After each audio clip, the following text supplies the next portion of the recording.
ഓം നമോ ഭഗവതേ വാസുദേവായ.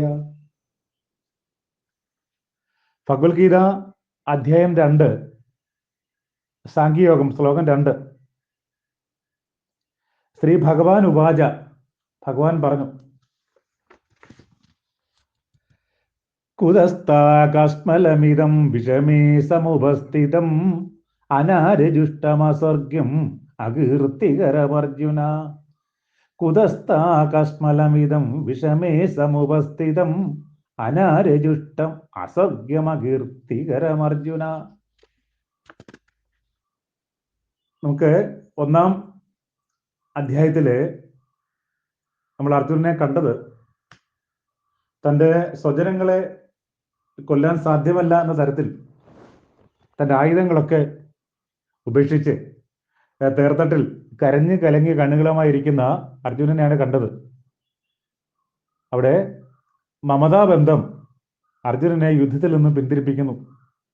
അർജുനനെ ആ യുദ്ധത്തിലെ ശത്രുക്കളെ ഒന്നും കാണുന്നില്ല, സ്വജനങ്ങളെ മാത്രം കാണുന്നു. ആ സന്ദർഭം നമ്മൾ 1-ാം അധ്യായത്തിൽ വിസ്തരിച്ച് പഠിച്ചതാണ്.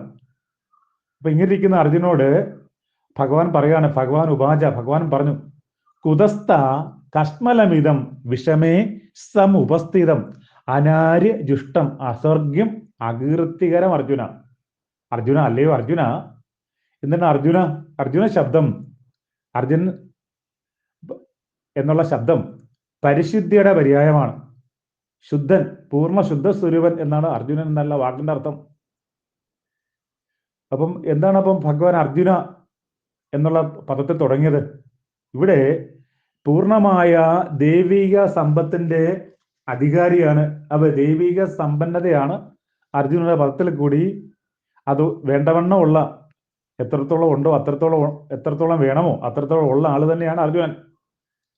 ആ അർജുനന് ഈ അവസ്ഥ വരാൻ സാധ്യമല്ല. അതുകൊണ്ട് പറയുകയാണ്, നീ ആരാണ്? നീ പൂർണ്ണമായ ദൈവിക സമ്പന്നനാണ്, നീ ശുദ്ധസ്ഫടിക നിർമ്മല സ്വരൂപമാണ്. അർജുന ശബ്ദം ശുദ്ധം, ഏറ്റവും ശുദ്ധമായ വസ്തുവിന്റെ പര്യായമായിട്ടാണ് പറയുന്നത്. അർജുനൻ ഒരു തരത്തിലുള്ള മാലിന്യം കലരാത്ത ആളാണ്. അങ്ങനെയുള്ള ആളിന് ഈ അവസ്ഥ എങ്ങനെ ഉണ്ടായി? ഇതാണ് ചോദ്യം. ഏതവസ്ഥയാണ് ഈ അവസ്ഥ? ഇനി വിശദമാക്കുകയാണ്. അനാര്യജുഷ്ടം. അപ്പൊ ആര്യന്മാർക്ക് ചേരാത്തത്, അതായത് അനാര്യന്മാര് മാത്രം അനുവർത്തിക്കുന്നത്, അതായത് അനാര്യന്മാർക്ക് ചേരുന്നത് ആര്യശബ്ദം. അപ്പോൾ ആര്യശബ്ദം എന്ന് പറയുമ്പോഴേ ഇവിടെ ഈ ആര്യന്മാര് വന്നവരാണെന്നും ഇവിടെ ദ്രാവിഡന്മാരാണെന്നും ഒക്കെ ഉള്ള കഥകളും കാര്യങ്ങളൊക്കെ ഉണ്ട്. നമ്മൾ അതിലേക്ക് കടക്കുന്നില്ല. അതൊക്കെ ഇപ്പോഴും വ്യത്യസ്തങ്ങളായ അഭിപ്രായത്തിൽ നിൽക്കുന്നതാണ്. അതിപ്പം പണ്ടത്തെ നാടകങ്ങളിലും സംസ്കൃത നാടകങ്ങളിലും പുരാണങ്ങളിലൊക്കെ ആര്യപുത്ര എന്ന് വിളിക്കാറുണ്ട്. ആര്യപുത്ര, ആര്യൻ എന്ന വാക്കിനർത്ഥം ശരിക്കും ശ്രേഷ്ഠൻ എന്ന് മാത്രമേ ഉള്ള അർത്ഥം വാക്കിന്റെ. ശ്രേഷ്ഠൻ, ആര്യൻ ശ്രേഷ്ഠൻ.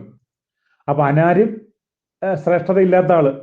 അപ്പൊ ഇവിടെ കുറച്ചുകൂടെ വേദാന്തത്തിലെ ആര്യശബ്ദത്തെ വിശദമാക്കുന്നത് മനസ്സിന്റെ സാമ്യാവസ്ഥ പിന്തുടരുന്ന ആൾ ആര്യനാണ്. സാമ്യാവസ്ഥയ്ക്ക് തകിടം മറിഞ്ഞ മാനസിക സ്ഥിതിയോട് ജീവിക്കുന്നവർ അനാര്യന്മാരാണ്. അപ്പൊ എന്താണ് മനസ്സിന്റെ സാമ്യാവസ്ഥ? മനസ്സിന്റെ സാമ്യാവസ്ഥ എല്ലാം ഒന്നെന്നുള്ള ബോധം, ഏകത്വ ബോധം, അദ്വൈത ചിന്തയിലേക്ക് എത്തുന്നതാണ്. അതായത് ഇവിടെ ഒരു ഈശ്വരൻ മാത്രമേ ഉള്ളൂ, ഒരു പരബ്രഹ്മം മാത്രമേ ഉള്ളൂ. ആ പരബ്രഹ്മത്തിന്റെ പുറത്ത് ഉണ്ടായ ഒരു ആ സൃഷ്ടിക്കപ്പെട്ട പോലെ മായ കൊണ്ട് തോന്നലാണ് ഈ പ്രപഞ്ചമൊന്നും.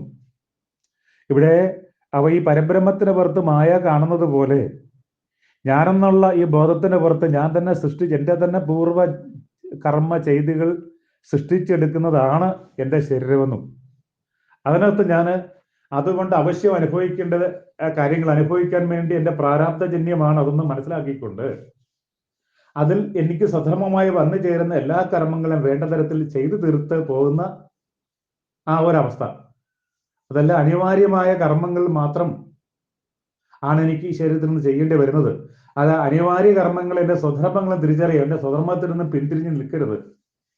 എൻ്റെ ധർമ്മം എന്തോ അത് ചെയ്യണം. ഞാനും എൻ്റേതോ എന്നുള്ള പരിമിത ബോധത്തിൽ നിന്നും ഞാനെന്നുള്ള വിശാലമായ ബോധത്തിലേക്ക്, എൻ്റെ ഉത്തരവാദിത്തങ്ങളെ കുറിച്ച് കുറച്ചുകൂടെ അറിഞ്ഞുകൊണ്ട്, ഒരു സൈനികന്റെ ശരിക്കുള്ള ഉത്തരവാദിത്തം ശത്രുക്കളെ നേരിടുക എന്നുള്ളതാണ്.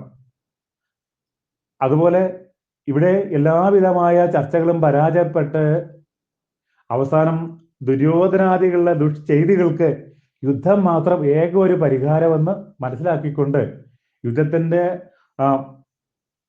ഫൈനൽ കാഹളവും അല്ലെ അവസാനത്തെ സൈറനും മുഴങ്ങിക്കഴിഞ്ഞ് എല്ലാവരും ശസ്ത്രാസ്ത്ര പ്രയോഗങ്ങൾ ചെയ്യാൻ നോക്കി നിൽക്കുമ്പോൾ യുദ്ധത്തിൽ നിന്ന് പിന്തിരിഞ്ഞ് എനിക്ക് യുദ്ധം ചെയ്യാൻ സാധിക്കുന്നില്ല, എൻ്റെ അപ്പുറത്ത് നിൽക്കുന്നത് എന്നെ താരാട്ട് പാട്ടി ഉറക്കി എൻ്റെ മുത്തച്ഛനാണ്, എന്നെ ആയുധം പിടിപ്പിക്കാൻ പഠിച്ച ഗുരുനാഥന്മാരാണ്, അല്ലെങ്കിൽ മാതാക്കന്മാരുടെ സഹോദര സ്ഥാനീയരാണ്, അല്ലെ മാതുലന്മാരാണ്, ശിശുരന്മാരാണ്, സന്താന ഭാവത്തിലുള്ളവരാണ്. ഇതൊക്കെ പറഞ്ഞ് മാറി നിൽക്കുന്നത് ശരിക്കും അത് അനാര്യജിഷ്ടം, അത് ശരിക്കും നല്ലൊരു സ്വഭാവമല്ല. എന്തെന്ന് ചോദിച്ചാൽ ഇവിടെ യുദ്ധത്തിന് നിൽക്കുന്ന ഒരു ശത്രുക്കൾ മാത്രമാണ്. അപ്പൊ അർജുനന്റെ പരിമിതിയും ശത്രുക്കളെ കാണാൻ സാധിക്കാതിരുന്നതാണ്.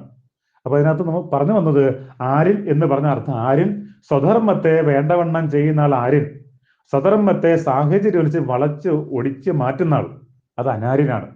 അപ്പൊ സ്വധർമ്മം, ഒരു സൈനികന്റെ സ്വധർമ്മം ശരിക്കും യുദ്ധം ചെയ്യുക എന്നുള്ളതാണ്. അവിടെ ശത്രുമിത്ര ഉദാസീന ഭേദം അദ്ദേഹത്തിന് വന്നിട്ട് കാര്യമില്ല. അതാണ് അനാര്യജിഷ്ടം. നമ്മുടെ ജോലി എന്താണ്? അത് നമുക്ക് നമ്മുടെ പൂർവ്വജന്മ കർമ്മഫലമായി വന്നു ചേർന്ന കർമ്മം എന്താണോ നമുക്ക് ചെയ്യേണ്ടത് അതിനെ പൂർണ്ണ മനസ്സോടെ അനുഷ്ഠിക്കുക. അങ്ങനെ ചെയ്യുന്ന ആ കർമ്മത്തെ അനുഷ്ഠിച്ച് മുന്നോട്ട് പോകുന്ന ആളാണ് ശ്രേഷ്ഠൻ, ആര്യൻ.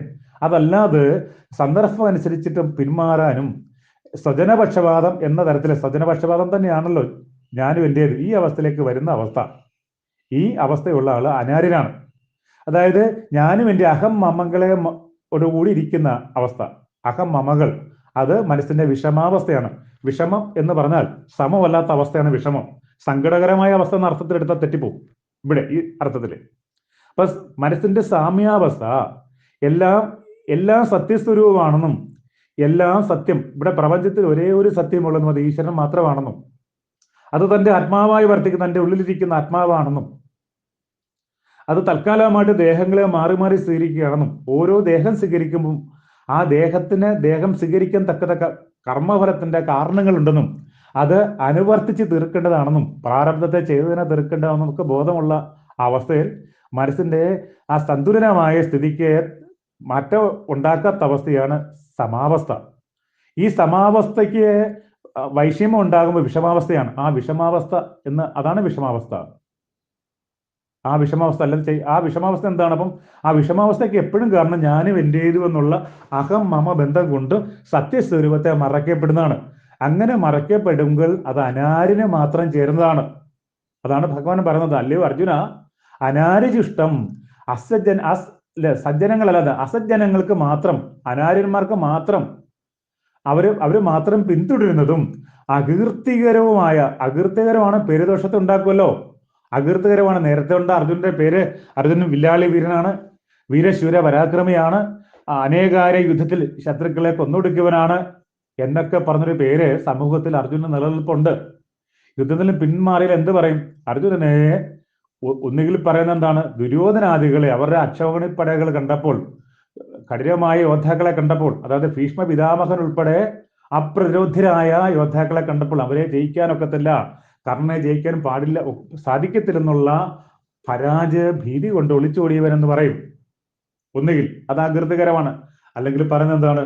സ്വജനങ്ങൾ എന്ന ഒരൊറ്റ കാരണം കൊണ്ട് യുദ്ധത്തിൽ പിന്മാറിയ ആളാണ്, ക്ഷാത്രധർമ്മത്തെ വിസ്മരിച്ചു, സ്വധർമ്മത്തെ വിസ്മരിച്ചവനാണെന്ന് പറഞ്ഞ് ചരിത്രത്തിന്റെ താളുകളിൽ അർജുനൻ ഒരു മോശപ്പെട്ട കഥാപാത്രമായിട്ട് എഴുതപ്പെടും. അതും അകീർത്തികരമാണ്. ഇതാണ് വിഷമേ.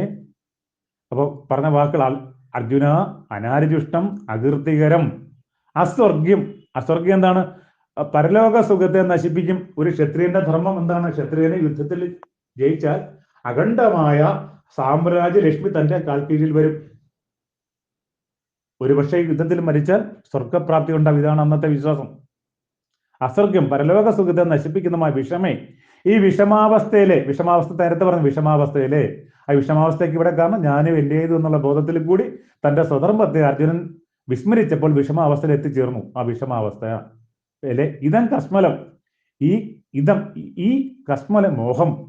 മോഹം എന്താണ്? മോഹം എന്ന് പറയുമ്പോൾ സത്യത്തിനെ മറയ്ക്കുന്ന ആവരണമാണ് മോഹം. സത്യത്തെ മറയ്ക്കുക. ഇവിടെ എന്തെന്ന് മറച്ചു? മോഹം. അപ്പൊ കാമ, ക്രോധ, ലോഹമോഹങ്ങൾ, വൈകാര്യങ്ങളായ തീഷ്ണത, കാമം ഉണ്ടാകുന്നു. കാമത്തെ ഹനിക്കുമ്പോൾ കോപം ഉണ്ടാകുന്നു. ആ കോപത്തിൽ കൂടി തനിക്ക് എന്താണോ കാമിക്കപ്പെട്ടത്, ഹരിക്കപ്പെട്ടത്, എന്തോ ഒന്നിനെ തടഞ്ഞപ്പോഴാണല്ലോ കോപം ഉണ്ടായത്, അതിനെ ഏതു തരത്തിലും കീഴടക്കാനുള്ള ആ ഒരു ഭാവമാണ് ലോഭം. അത് കുറച്ചുകൂടെ അതിന്റെ അതിരുകളെ അതിലംഘിക്കുമ്പോൾ അത് തന്നെക്കുറിച്ച് പോലും മറന്നുകൊണ്ട് അത് ഏത് ഹീനമാർഗത്തിലൂടെ നേടാനൊക്കുന്ന മാനസികമായ ഒരു ഭ്രമാവസ്ഥ തന്നെയാണ് മോഹം. ഇവിടെ ഒരു മാനസിക ഭ്രമം അർജുനന് വന്നു.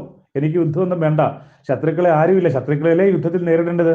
ഇവിടെ അർജുനൻ ബന്ധുക്കളെ മാത്രം കാണും. അർജുനന്റെ മുമ്പിൽ ഒരു ശത്രുക്കളുമില്ല. തന്റെ വീട്ടിൽപ്പെട്ടവർ രണ്ട് സൈഡിലായിട്ട് തന്റെ പക്ഷത്ത് എതിർപക്ഷത്തോടെ നിൽക്കുന്നത് മാത്രം കാണും. അതുകൊണ്ട് ഭഗവാൻ ചോദിക്കുകയാണ്, ഇതം കസ്മലം, ഈ മോഹം അല്ലേ നിന്നെ കുത സമുസ്ഥിതം.